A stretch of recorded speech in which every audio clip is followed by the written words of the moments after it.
A soil layer has the following properties from top to bottom. Determine the equivalent horizontal coefficient of permeability.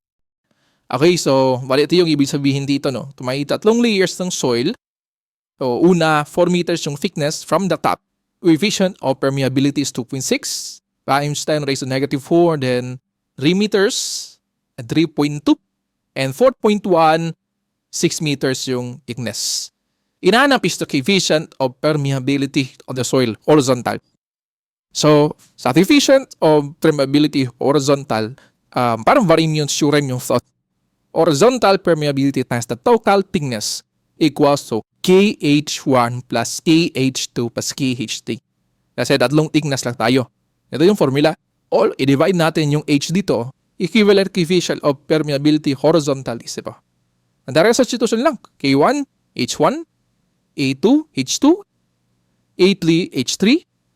Ang total H is the total thickness.